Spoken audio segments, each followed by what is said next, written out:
Hello and welcome to SPS Spotlight. I am your host, Azell Cavaan, and today I am joined with Superintendent of Schools, Daniel Warwick, and we are going to talk about our return to school. Obviously, it is the big issue of the day. Superintendent, thank you so much for taking time out from your crazy, amazingly packed schedule these past few months to be with us. I know it was important that you wanted to make this time to talk with parents, so thank you so much. I think as I talk to parents, a lot of them are just grappling with, should their students remain remote or should they opt to send their child back to school? Because although we are moving to in-person learning, parents still do have that option. A lot of them are struggling with the decision. What would be your advice for parents around that question? So I think you framed it well, Azell. I think this is a personal decision, and I think they need to weigh all the factors for their child and their family. I will assure them that we are going to do everything possible to make sure we have a safe environment that's conducive to learning when their child returns to school. Should they make a decision to continue remotely, we'll do everything we can to continue to provide quality remote education for their child. So we will honor their decision. We recognize it's a personal decision, and the commissioner has set forth that they have the right to keep them remote for the remainder of this year if that is their decision. So we will honor that. We'll honor it either way. But if they're considering returning their child, we will ensure that we're going to follow all the CDC guidelines and the safety guidelines and provide a safe environment for their children when they return. You mentioned the safety guidelines. That is obviously of the utmost concern to families and staff returning to the building. Clearly, keeping 6 feet apart or more as much to the extent possible. But can you talk a little bit about how the district has invested in making sure that there's extra protocols and extra procedures in place to help mitigate the spread of COVID and also to reinforce those protocols?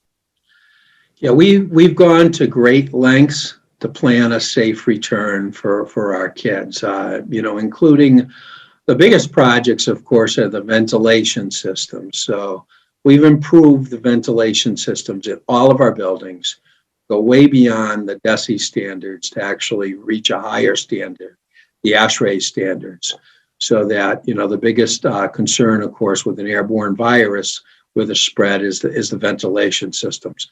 So with the mayor's support, and the mayor funded all of these improvements, we have put $1.4 million worth of improvements to our ventilation systems.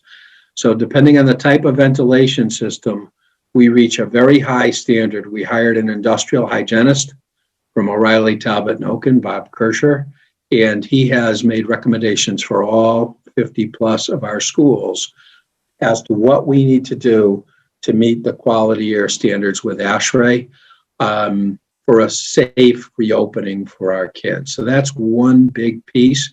We're concluding that work now, and we're sure we're going to have that done prior to April 5th when we return to school.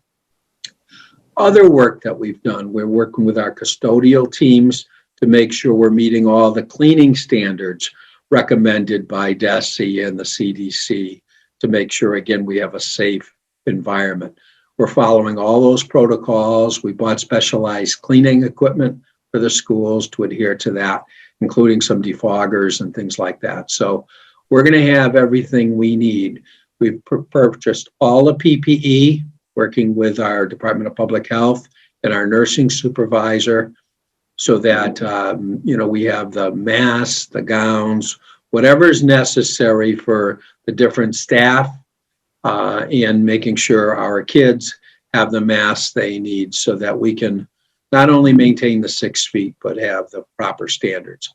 We've put soap dispensers in, special soap dispensers, and and stations for people to sanitize their hands as they enter the building and exit the building, that kind of thing. So that the hand sanitizer are going to be available, everywhere throughout the building, again, to ensure the safety. So we're following all those protocols, the 6 feet distancing, the hand sanitizing, everything we can do, and the masking to ensure that everyone will be safe when they return. With regard to the masks, you mentioned that masks will be available. Should students and families prepare to come to school with their own masks, and extra masks will be available, or is the district providing masks for every student every day? We'd encourage them to come with a mask, but anyone who doesn't have a mask will provide a mask if they need it. So we're encouraging folks to provide their mask, but we're ready to provide any masks that are needed for any student. We're even going to have masks available on the bus. So if a student shows up, we're encouraging them even to go to the bus stop. It's appropriate that they'd have the mask on. But prior to getting on the bus driver will give them a mask if they don't have one. So we'll have all the masks we need to help with students who don't have one. So we've talked so far about things that you can touch and feel, masks and cleaning supplies, but a lot of the protocols that we see when we go grocery shopping or we, go out is the one-way traffic movement. So in the grocery store, for example, an aisle will be one way. There are certain doors that you can enter and certain doors that you're expected to exit out of in these public spaces. Are we going to be seeing that same thing inside the schools? Yes, you are. Every school has worked with the facilities department to create those kind of situations when and if they're appropriate. So it depends on how wide the halls are. So every building looks a little different, but there's going to be one-way signs in some of our hallways where it's appropriate. We're going to have, signage throughout the building relative to all the safety pieces that we need to put in place to make sure our kids are adhering to the guidelines and our staff and they're safe. And God forbid that there is a case where a student or a staff member starts to experience COVID-like symptoms while at school. Are there provisions for that scenario to be handled? Yes, we've done a great deal of planning with the Department of Public Health and our nursing supervisor, Jean Clancy, relative to equipping and having a medical waiting room for our students.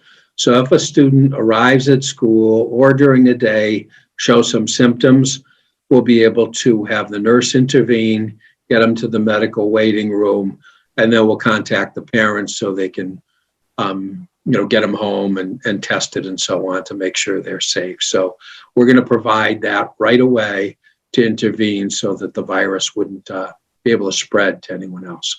A big piece of this, though, is the parents working with us. So before you send your child to school every day, so important that you're making sure they're symptom-free. And if there's any issues, do not send them to school. We can keep them remote for that day if they're feeling okay, but they have some symptoms. But we don't want to send them in if there's any doubt relative to the symptoms, because then we could spread it to other students and staff. If in that case where a student or a staff member becomes symptomatic and it is confirmed that they do have COVID and they have been in a classroom or with other people, still socially distanced, but around other people, will there be notification to everybody who that person has been in contact with? Will there be transparency in COVID cases in schools? We'll definitely notify all the parents and students, in any room where we know that there was a student or staff member that possibly had the virus. So there'll be notification on that. And there'll be serious contact tracing that'll go on so that we identify exactly what happened, who was exposed, to make sure we're notifying all the appropriate parties and taking all the appropriate steps to ensure everyone's safety. And I know that pool testing will be one tool at the district's disposal to help ensure safety measures are taken in the buildings. And And that includes a group of students and staff being tested just to make sure, even if you don't have any symptoms, just on a weekly basis to make sure that this cohort of people are COVID free. But that is something that families would have to opt into for their student. Is that correct? Yes, it is correct. And we encourage all families to take advantage of that, because if we do the pool testing and take a quick look, we'll know if the building or classroom, if there's no issues in that situation, and we can proceed accordingly. If something shows up, we also know we can do the further testing, the Binax testing, to further determine if anyone has the virus. So the pool testing is a strategy that Springfield has bought into through the Department of Elementary and Secondary Education, again, to ensure the safety of all of our students and staff. Right. So pool testing is not for people who are experiencing symptoms, but just a weekly check-in for folks. Just to make sure we identify if there's any possible concerns. In terms of keeping students in a single group so that there's not a lot of intermingling or interacting, at the elementary level, that seems pretty simple because kids pretty much stay in the same classroom anyway. But at the middle and high school level, we're used to students changing classes from subject to subject. You know, every 45 minutes or 90 minutes, they change and go to a different classroom. How is that going to look during COVID era? Great question. And I think that's going to be a question a lot of the parents are very interested in hearing. At the elementary level, like you said, Azell, that's something that we can cohort them in a group and keep that group with that teacher all day and pretty much execute that pretty well. And any other specialized instruction we could bring into the room so those cohort groups don't mix. So it's very, very doable and something that we're really ready to execute at the elementary level. As you move up levels, it changes things a little bit. Still easier at the middle school than the high school level. So at the middle school level, we would keep the kids together all day. But if they have 4 major subject teachers, we'd rotate the teachers into the room. So again, we're not mixing the cohort groups for the children so that we can ensure safety and do any pool testing and identification or contact tracing that would be necessary. The biggest challenge, of course, across the Commonwealth is the high school level, where kids are taking different courses every day. And as you move along through the years in high school, they have honors courses, AP courses, electives. So at the high school level, you know, a community like Springfield, what we'd have to do is we'd bring the kids in. They'd probably take their first class live with their teacher, but the rest of the day would really be remote from the classroom at school because we can't mix all those groups for now. Mm-hmm. The COVID rates go down significantly in the city. So at the high school level, the way the program works will have the most radical change. We're still going to allow the kids to come back at some point. It's why the commissioner put the high schools in the 3rd phase for return, because when they first return, it's going to look a lot like it did in remote for the high school kids and won't be a traditional high school experience that they were used to. So I would imagine what's happened in other communities, more of the high school parents choose to stay remote because the experience in school when we return from an in-person standpoint looks a lot more like a remote kind of instructional program. So if I'm understanding at the high school level, and we want parents to understand that as they make the decision, that it's not going to be returning to what they perceive what we had last March 12th as a traditional high school program. We're still going to keep the kids with all of their teachers they've had all year. So they're not going to come back to the last quarter and have a completely different teacher or anything like that. It'll be just remotely keeping them with a teacher they've had all year. So the instruction will be more remote in nature, but there'll be good continuity and they're going to have quality instruction with a teacher they've had all year for the rest of the school year. So it could be confusing because we're saying in person, but we're saying it will still look a lot like remote. So by that, what we're saying is you'll have a classroom of students at the high school level, particularly, who are in the same classroom. They're socially distanced. They have their computers. They have headphones. And each student may be on their computer participating in an online class that's taking place somewhere in the building. So all those students in that classroom could be experiencing a class by a different teacher, a different subject, but they're in the same room at the same time. And the adult in the room, the teacher in the room, will also be remote, and they could be teaching other students in the building who are not in that classroom. So parents need to understand that students will have the same teachers they've had all year, but when they go back to school, they won't be moving around from classroom to classroom. They will be in one classroom, and those classes will come to them via remote education on their computer. Yeah, and highly likely what we would do is that first period class would be with their first period teacher, so they'd get one live class that way, but the rest of the day they'd have the headphones on and be participating in different classes with different teachers. We have to keep the cohort groups separate so we can safely contact trace and do the pool testing to ensure their safety. Yeah. So most of the day, like you said, it'll be remote instruction, but from the schoolhouse, if that was their choice. Or they could choose to do remote and stay home for the rest of the year, if that was their choice. We just want to make sure parents know at the high school level, the program will look very different than a traditional high school program as we open up for the first time. Yes. And at the time of this recording, we're not exactly sure when middle and high school will be returning to in-person learning, if that's what the families choose. We know for now, April 5th will be the first phase-in date. And Superintendent, can you reemphasize what groups have that option for April 5th? So for April 5th, the commissioner has clearly said that pre-K to 5th should be coming back full in person, but we could get a waiver to go hybrid, which means we'd phase in the groups and do, an A group on Monday, Tuesday, and every other Wednesday, and a B group on Thursday and Friday. So we'd cut down the numbers pretty significantly to, again, ensure the safety and being able to keep kids 6 feet apart. So we'd include our pre-K to 5th.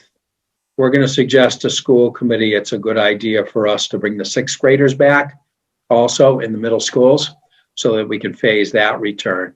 And the groups we've wanted to get back in from the beginning, those high needs groups, our high needs special ed group that are in low incidence special ed programs, some of our ELL kids that are in SLIFE programs, and again, our kids in vocational education at Putnam Vocational Technical High School for their voc classes only in grades 10 to 12.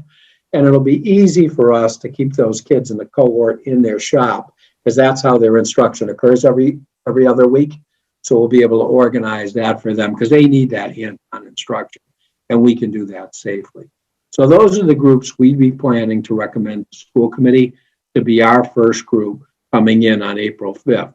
DESE is going to give us some dates in the future for the rest of for middle school and high school, where they're going to mandate a return for it to count to instructional hours. But for parents, you don't have to be nervous about that, because if a parent chooses to keep their child remote, they can make that choice.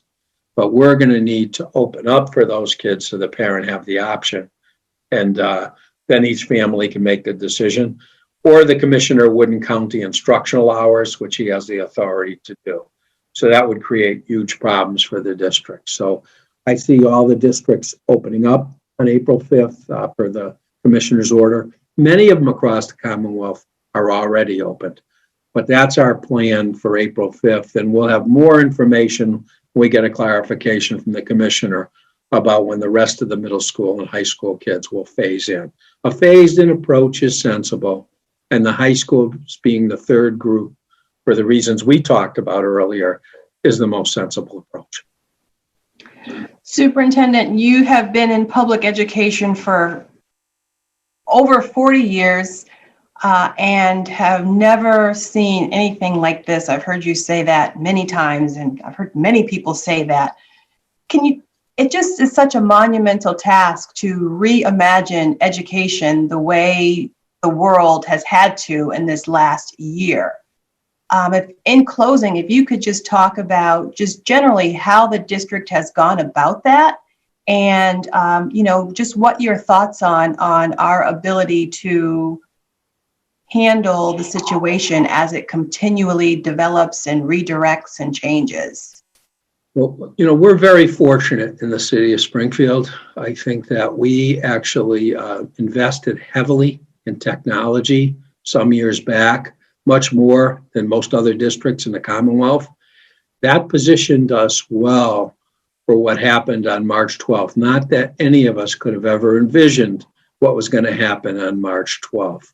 We haven't had a pandemic like this in over 100 years. But when it happened, because of the investments in technology, the investments in professional development for our staff and using technology, we were better equipped to open up with remote instruction and a quality remote program for our kids. I think you just look at our attendance rate this year, 92.2% remotely. Our regular attendance rate is only 93%. So far this year, we're only 0.8 off our regular attendance, which really speaks to the commitment of our staff, reaching out to families, reaching out to the kids, getting them engaged and keeping them engaged, and being able to use the technology to offer a quality remote program for our kids. We're now positioned with further investments in technology to bring kids back in person, but continue to provide the quality remote program for the parents who choose that option.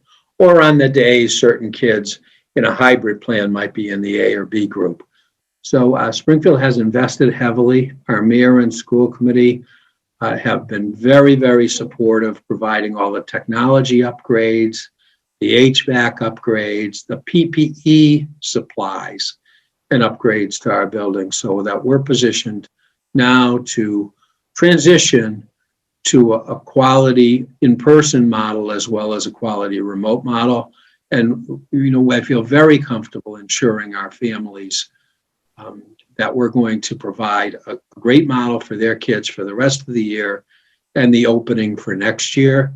And we're positioned to do that in a safe manner and really deliver for our families. I'm very, very grateful to the mayor and the school committee for all of their support. The mayor has funded every endeavor we've brought forward to him during this issue. A lot of districts had to lay off staff because they had to fund the PPE and the HVAC upgrades. The mayor funded them all out of emergency grants or the general fund city budget. So we didn't lay off any staff so we can provide a quality program. And we're committed to continuing to do that. And what about our families? As we wrap it up here, is there any message that you would like to send to our students and their families who have been weathering this storm? Our families have been doing a great job, and it really, the old "it takes a village to raise a child" is never more true, right? So every family found a way to step up. Parents helping, grandparents helping, making sure their kids are ready to go every day, and they're providing that support for our students to stay on. We wouldn't have a 92.2% attendance rate without all of their efforts. And we so appreciate those efforts. And those efforts are going to need to continue as we deal with this crisis and get our kids back to school safely and providing a quality education for all of our kids. Thank you. It really is remarkable. It really is remarkable the way the community has come together to make this time continue to be productive. And we know it hasn't been easy for everyone. And we know some families, the students have actually thrived very much so during remote education. And so we recognize and acknowledge all of the experiences that all of our families and our staff members have had during this incredible year. And we work very hard to keep information available for our families as it becomes available. So you should be hearing from your schools directly, but also the Springfield Public Schools website, www.springfieldpublicschools.com, keeps the most updated information available on the page called Getting Back to School Safely. So please remember to check back there. And Superintendent, again, thank you so much for your time today. This is a critical time, a preparation time, as we work to now have a dual model where we will have students in the building and at home at the same time. So there's a lot more work to be done, but it sounds like all of the bases are covered, and what's left now is for the buildings to start to be filled. Yeah, we're looking forward to and I know the staff is very anxious to see the kids again. They miss them, seeing them live. They've been on with them remotely, but they're really anxious to get back in school with our kids to make sure that, again, we're providing that piece of quality education that's so important, that personal interaction that, our staff really feel strongly about, and our kids we know need. So we're committed to providing that in a quality but safe manner. Thank you very much, Superintendent, and please stay tuned to this channel for more updates in the near future.